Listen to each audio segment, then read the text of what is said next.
committee hearing. So can we invite him to stand up and Okay, Comsec, please administer the oath of Mr. Tamesin, former Councilor Tamesin. Sir, do you swear to tell the truth, the whole truth, and nothing but the truth in these public inquiries? I hope you, God. Yes, Your Honor. Thank you. The oath has been administered, sir. Thank you. Thank you. Do you have a lawyer with you, Councilor Tamesin? So, No, Your Honor. do you need a lawyer? Hindi na po. Oh, sige. So, have you executed your affidavit?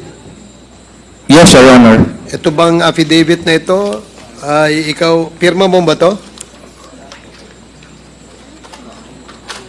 Ito?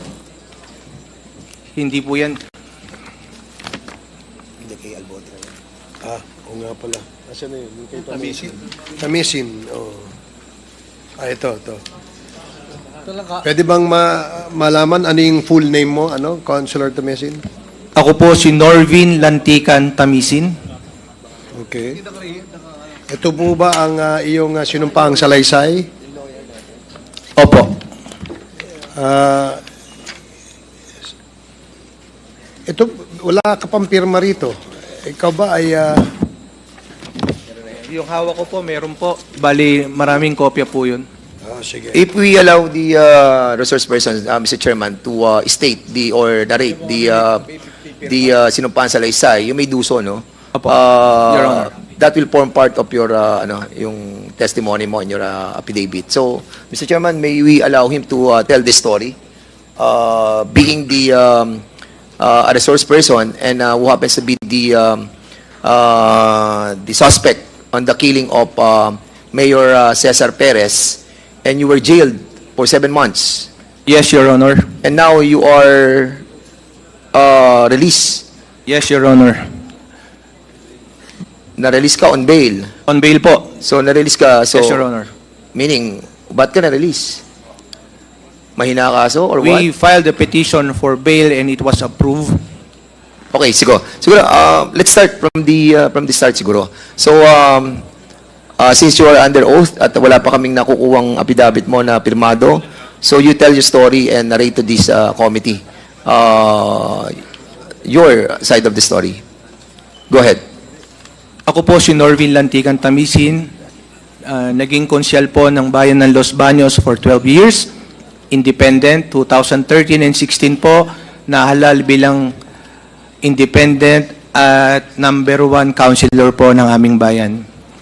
Natapos po ang aking termo ng 2019, June 30, at ako po ay isang human resource practitioner at isang professor po. So bumalik po ako sa pribadong buhay. Noong December 3, ako po ay nasa garden ng aking kaibigan dahil mahilig po akong mag-alaga ng bonsai. Nagtitinda rin po sa pamamagitan ng pagtuturo ng kaibigan ko si Mr. Emmanuel Mapili. Mula po alas 5 hanggang madaling araw ay nandun po kami at nakipagkwentuhan at nakauwi na po ng pasado alas 2. Nagulat na lang po ako, nalaman ko na pinatay daw po si Mayor Perez. That was December 3, 2020 po, Your Honor. Umalingaw ako dahil si Mayor Perez po, at that time, based on reports, he was included in the narco list from the original list. Kami naman po ay siyempre nababasa lang, ngunit hindi ko po nakikita. In honor of the late Mayor Perez, hindi ko po alam. Nagulat na lang po ako, naglabasan sa news na ako pala po ay nahabla. Samantalang wala naman po akong kalam-alam doon. Sa nasabing habla, sinasabi nila na nakita daw po ako within the vicinity sa tapat ng 7-Eleven. Wala naman po ako doon. Ang masakit po nito, may nagturo na isang bogus witness na nakita daw niya ako. Kaya nung ma-file yung case, sa kanilang reklamo ay merong video pero hindi po nila isinumite at hindi rin ho kami nabigyan ng kopya. Habang naka-file, marami pong maaligid sa bahay, laging tanong ng tanong, alam ko po mga pulis yun, nakasibilyan. Minabuti po ng pamilya ko na umalis muna po ako. At napagdesisyonan ko upang hindi naman po sila madamay. Dahil alam ko po, malaki ang posibilidad na itutumba nila ako para maging case closed.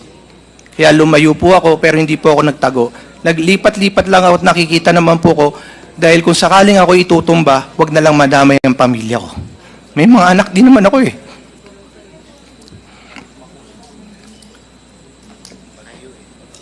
Nagulat ako, nahuling nila ako sa Baguio, pero hindi pa ako nagtago. Dahil naglalakad lang po ako. Kung ako po ay magtatago, pupunta po ako ng ibang bansa. At magpapakalayo-layo ako, pero talagang haharapin namin, gusto lang namin malaman kung saan at kailan ko magagawa ng parang ipaglaban ng sarili ko. Nung ako po'y nahuli, naghihiring na nailabas yung video na kumakalat ho sa mga Facebook, sa mga messengers. Nagulat kami. Wala naman ako sa video. Kung nailabas lang po yun ng mga pulis na siyang gumawa ang Task Force Perez, ang PNP Los Baños at that time, kung nilabas lang nila, hindi sana kami makakasuhan. Ang sinasabi nila, wala daw video na pwedeng pagkakilanlan ng salarin. Pero kung makikita mo, meron po. Meron. Sinama nila si Ginoong Glenn Arrieta na LCR head na galing ng civil service. I don't know the person personally. Sinasabi nila pinapaling daw ang video, kaya walang makita. Pero bakit meron? Hindi ko pa kahabaan, pero kaya po ako nagpunta dito sa inyong paanyaya. Dahil nung sinabi po ni Madam Colonel Garma na ang bumira daw po o pumatay ay ang team ni Major Albotra, nagsaliksik po ako ng mga videos. Nakita ko yung itsura, pangangatawan, parehong-pareho halos pagkakahawig ng nasa video na kumakalat sa Los Baños na hindi inilabas ng PNP sa korte na sinumiti kaagad upang hindi sana kami nakasampahan ng kaso sa court. Paglabas unon, nakita ko pareho ng relo, halos pareho ng built, hard worker o nag-gym. Nakita ko pareho ng balikat, pareho ng gupit, nakasombrero, pareho ng binte, 5.56 mm ang ginamit, sniper din po. Sabi ko, bakit ho ganun? Your Honor, I thought the PNP is supposed to protect and serve the people. But I was denied of that privilege. I know not all, but a few of them are scalawags. Because they keep on implicating, some of them keep on implicating innocent people just for them to prove that they have done something or to please their officers, whoever they are. Alam nyo, malaki ho nasira sa akin eh. Nabenta ko lahat, mga ari-arian ko, pamilya ko, lumaban lang sa kasong to. You know how hard it is to hire a lawyer to defend yourself. Hindi mo alam kung saan ka pupunta kasi kalaban mo, mga naka-uniforme. Para lang matigil yung kaso, tutumba ka talaga. Kaya sabi ko, bakit pa ako matatakot? Inalis nyo na eh. May mga anak ako nabubuli sa school. Hindi ako nakakapagtrabaho because of that record. Ako po naman nakapagtapos din naman ng MBA sa Ateneo. Through scholarship, pinaghirapan ko. Ngayon may babalik niyo ba yung karangalang nasira sa akin, sa aking pamilya? I came here to find out the truth. to seek for the truth. Ngayon lang ako umiyak sa buong buhay ko. But we deserve the truth. The people of Los Baños deserve the truth. My family deserve the truth. Most especially my children. May anak din naman kayo. Sabi nga nung isa, iinog din ang buhay. Kahit lahat kayo nasa mga kapulisyahan, yung ibang mga bad eggs, makakarma din kayo. Tama naman. Gano'ng kasakit kayo nangyari kay Senator De Lima, 7 taon. Ako, 7 buwan. But regardless of the time, are we speaking of quantity? One day in jail is very hard. Even if you are guilty. What more if you're not guilty? I'm speaking on behalf of those people na namatay, na parusahan na walang kasalanan. Kung ikamamatay ko, itatanggapin ko kaysa naman sirang-sira pangalan ko. I'm sorry, Your Honor. I kept this for a long time. When I was inside, I keep on praying. That's the only thing that kept me alive aside from my family support and my relatives and friends. Pero hindi lahat ng tao makukulong kaya. Hindi lahat kaya. At hindi lahat may babalik ang ginawa nila. Your Honor, I can take things personally, regardless of how I feel. I always wanted to do the right thing. For 12 years, I have no record of corruption. I have no record of being an abusive public servant. Yes, I filed cases against those corrupt and abusive public officials because that is the mandate. Aside from being legal, it is a moral obligation on my part. When they're trying to set up a casino, I expose and try to stop it. When they're dumping the garbage at the creek of Makiling Forest Reserve, wherein the receipt will go directly sa lawa ng lalawigan ng Laguna at mamamatay ang mga isda at yaman dagat, I expose and filed na the necessary cases. When they're cutting the when they cut the 29 trees in Jamboree Los Baños, I tried to stop it because they're about to cut 602 more trees. Your Honor, if this is what I deserve for fighting for what is right, and then so be it.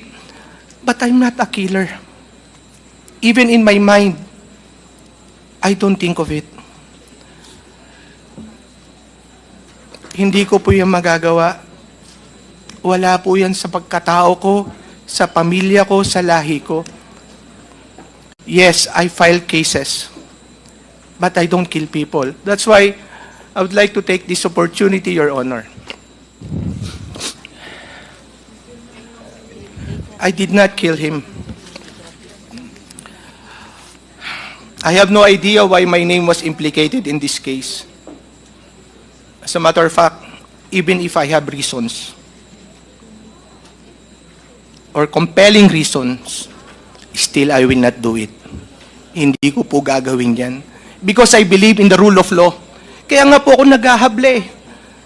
Lahat po nagkakamali, pinipilit kong itama.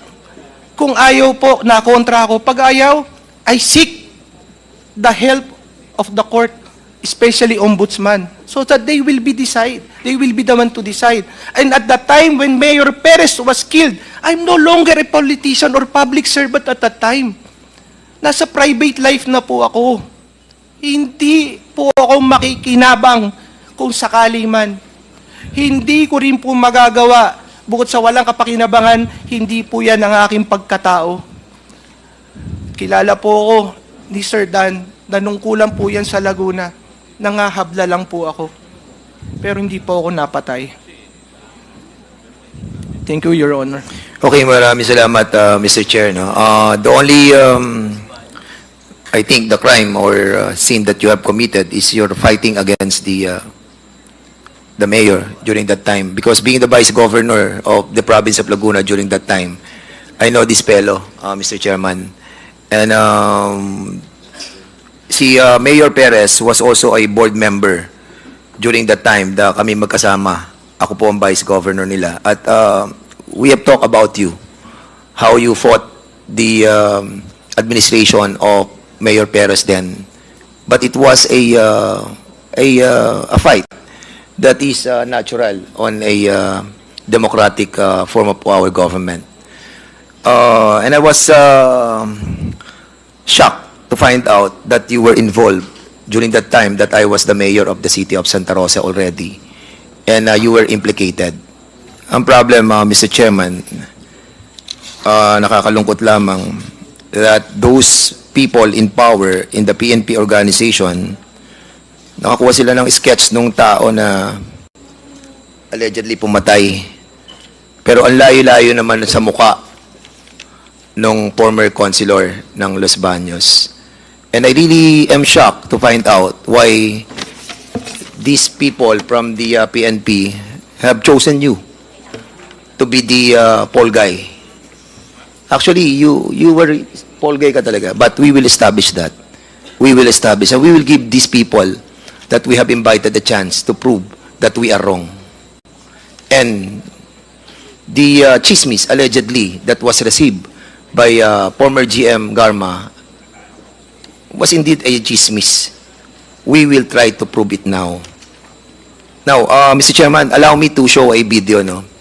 Para makita po natin yung mga comparison between those being accused, those being manifested by GM Garma, that it was told to him by Major Albotra and now Colonel Albotra. Do you have also that knowledge he about was those boasting, no? Naging boastful siya in telling GM Garma that grupo nila ang tumira kay Halili. And when this fellow saw our investigation during that time, he immediately called me and tried to compare what happened. And sabi ko, I will not believe right away. Give me